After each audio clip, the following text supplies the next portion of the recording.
سلام تماشابینان گرامی، خلاصه خبرهای مهم 14 دکبر تاجیکستان و منطقه را از پایگاه خبری بامداد برایتان پیشکش میکنیم. شروع میکنیم از یک نگاه کوتاه به سرخط خبر مهم روز در این برنامه. شرکت کفالت کامل از تاجیکستان بر روی خط سیاه امریکا افتاد. با 40 کیلومتر مرز تاجیکستان و قرقیزستان مشخص کرده شد. ایران نظام ویزا را با تاجیکستان بیکار کرد. مرگ فاجعه‌ای دخترچه 2 ساله تاجیک در ولایت لنینگراد روسیه.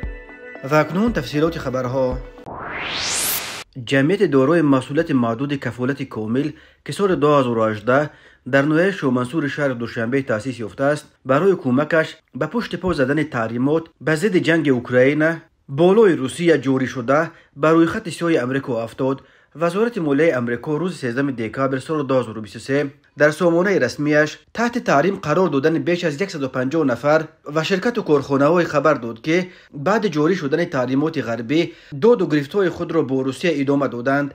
در بین آنهایی که از سوی امریکا تحت تحریمات قرار داده شدند، این دفعه بار اول یک شرکت تاجیکستانی با نام شرکت کفالت کامل نیز هست.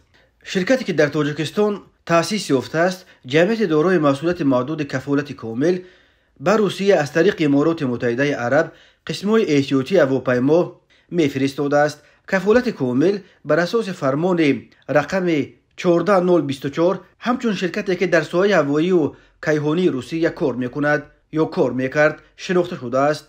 گفته می‌شود در شهر وزارت مالیه امریکا پیرامان شرکت تحریم شده از تاجیکستان این اداره درباره اینکه کدام فعالیت‌های مشخص شرکت کفالت کامل باعث تحت تحریم قرار گرفتن شد تفصیلات نداده است. ولی ماه آگوست سال 2023 خبرگزاری ریترز در یک گزارش تحقیقاتی تحت عنوان روسیه هواپیماهای ساخت غربیش را با چه راهی در آسمان حفظ کرده است از جمله درباره 2 شرکت تاجیکستانی خبر داد که به شرکت‌های هواپیمای روسیه برای عبور تحریمات بین المللی کمک میکنند. ریترز از جمله معلوم کرده است که شرکت‌های کفالت کامل و استقلال 20 به واسطه امارات متحده عرب به شرکت روسی هواپیمایی اورالسکی اویالینی قسم‌های احتیاطی فرستاده است. اسناد گمرکی نشان می‌دهد که طی 14 ماه تحقیق کرده ریترز قسم‌های احتیاطی خیلی مهمتر از فناوری‌های بلند چون گیروسکوپ‌های لازری مجهز می‌باشند از امریکا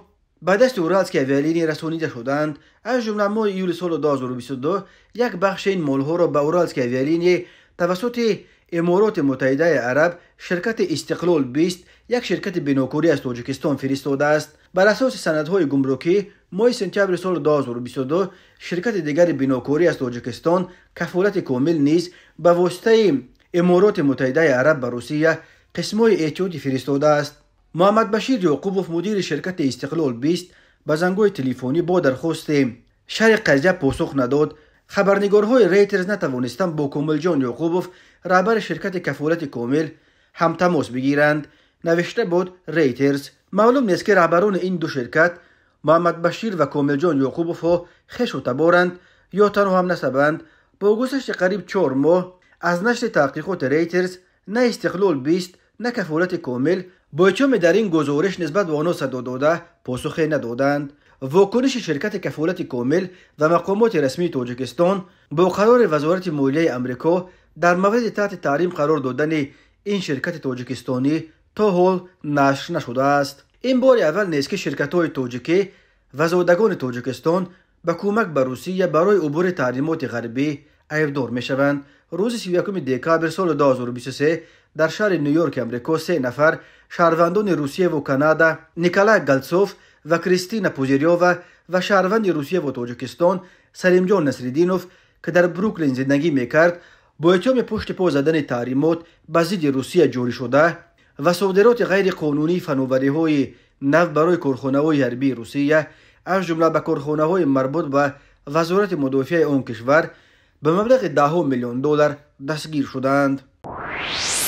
در جریان مذاکرات نوبتی مرزی که از 8 تا 14 دکبر سال 2024 در شهر بادکند قرقیزستان دایر شد، تاجیکستان و قرقیزستان توانستند باز 40 کیلومتر و 50 متر قطعه‌های بحثی مرز مشترک بین 2 کشور را مشخص کنند.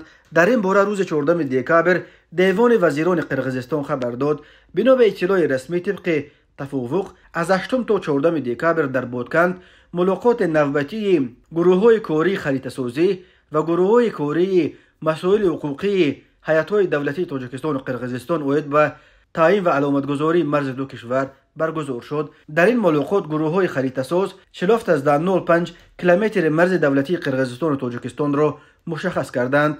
طرف‌ها کار را جهت معین کردن قطعه‌های باقی مانده در ملاقات آینده که در قلمرو جمهوری تاجیکستان دایر می شود ادامه خواهند داد. اوید به نتیجه های ملاقات پروتکل به امضا رسید.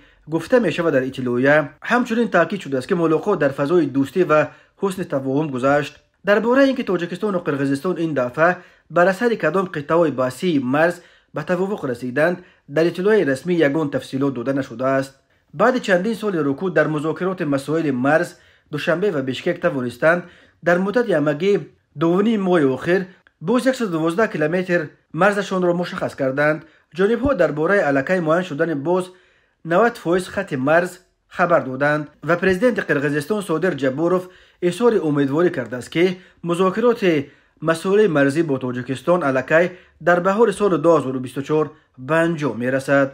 با گذشت بیش از 30 سال از سقوط اتحاد شوروی از 270 کیلومتر مرز تاجیکستان و قرقیزستان تا کنون بیش از 330 کیلومترش همچنان تعیین و علامتگذاری نشده است. در قطعه‌های بحثی که اساساً در مرز تاجیکستان و قرقیزستان جایگیر شدند هر سر چند وقت بر اثر آب و زمین و چراگاه و راه مناقشه ها رخ می‌دهند. این مناقشه ها بعضاً به تیرپرانی ها می‌پیچند و باعث هلاکت مردم از دو طرف می‌شوند. در سالهای 2021 و 2022 در نتیجه زدوخوردهای مسلحانه در مرز دو کشور نزدیک 200 نفر کشته شده، بیش از 700 نفر از هر دو جانب زخمی شدند. حکومت ایران نظام روادید یا ویزا را یک باره برای 33 کشور جهان از جمله برای شهروندان تاجیکستان بیکار کرده است. در این باره روز 14 دکامبر سال 2023 خبرگزاری رسمی ایران ایرنا از قول عزت الله زرغامی وزیر میراث فرهنگی، گردشگری و هنرهای مردمی ایران خبر داد. زرغامی گفته است بیکار کردن روادید با 33 کشور جهان از جمله با تاجیکستان را وزارت او پیشنهاد کرد و حکومت از آن پشتیبانی کرد. وزیر ایران گفته است که اکنون سفر شهروندان 33 کشور عالم به ایران آسان شد و آنها می توانند با جاذبه های تاریخی، طبیعی، فرهنگی و مذهبی ایران از نزدیک آشنا شوند. زرغامی از جذابیت ایران برای سیاحان خارجی یادآور شده گفته است که ایران با 27 آثار میراث مادی بشریت در جای دوم و با 24 آثار غیر مادی بشریت در جای پنجم قرار دارد. بنا به اطلاع ایرنا 33 کشوری که ایران نظام روادید را با آنها به صورت یک جانبه بیکار کرد از 4 قطعه مختلف عالم بوده، 17 کشورش از قاره آسیا است. خبرگزاری ایرنا خبر داد که ایران از جمله ویزا را با این کشورها بیکار کرده است: هندوستان، روسیه، امارات متحده عرب، بحرین، عربستان سعودی، قطر، کویت، لبنان، ازبکستان، قرقیزستان، تاجیکستان، تونس، موریتانیا، تانزانیا، زیمبابوه، موریکی، سیشل، اندونزیا، برونی دارالسلام، ژاپن، سنگاپور، کامبوجا، مالایزیا، ویتنام، برزیلیا، پیرو، کوبا، مکزیک، ونزوئلا، بوسنی و هرزگوینیا، سربیا، خرواتیا و بلاروس.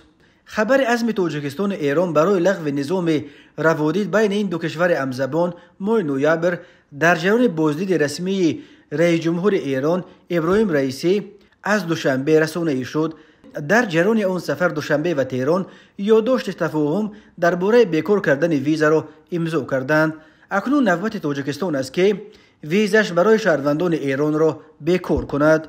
بر اساس آن یادداشت امضا شده، ویزا بین تاجیکستان و ایران به خاطر رشد مناسبت‌های دوستانه میان مردمان دو کشور از بین برده شده. برای اجرا شدن این سند شهروندان تاجیکستان و ایران می توانند بدون روادید تا 30 روز به کشورهای همدیگر سفر کنند.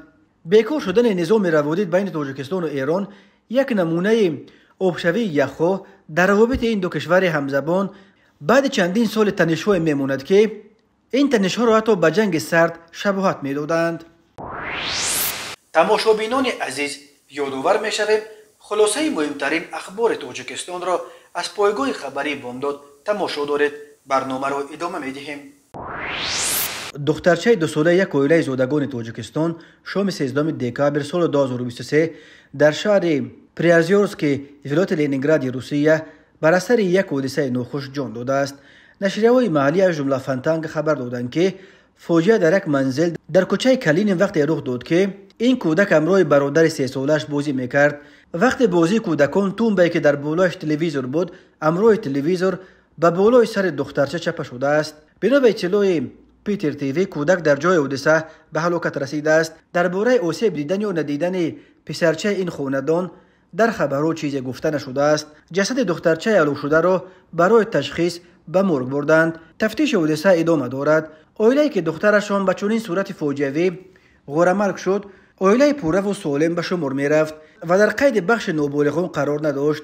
هر دو کودک این خاندان شهروند روسیه بودند و به باغچه کودکان می‌رفتند. مادر آنها که همگی 23 سال دارد در اداره کمونالی باعث دورنیک کار میکرد. پدر کودکان رسما جای کار نداشت. پروینسیا رو خبر داد که دخترچه هلاک شده در تاجیکستان به دنیا آمده بود ولی 1 سال پیش صاحب شهروندی روسیه شد. بنا به اطلاع نشریه کانال 47 سال 2022 این دخترچه همراه برادرش و مادر 23 سالش یک جای شهروندی گرفتند. فانتانگ می نویسد که 2 روز قبل همین طور در شهر پترزبورگ تلویزیون بالای سر یک کودک چپه شده بود ولی در آن مورد خوشبختانه کودک آسیب جدی ندید و او را حتی در بیمارستان بستری نکردند. هر سال در روسیه 10,000 نفر از زادگان تاجیکستان به علتهای گوناگون به زندگی پدرود میگویند. حادثه های ناخوش در جای کار و جای زیست یک علت عمده مرگ مهاجران تاجیک در روسیه شمرده می شود.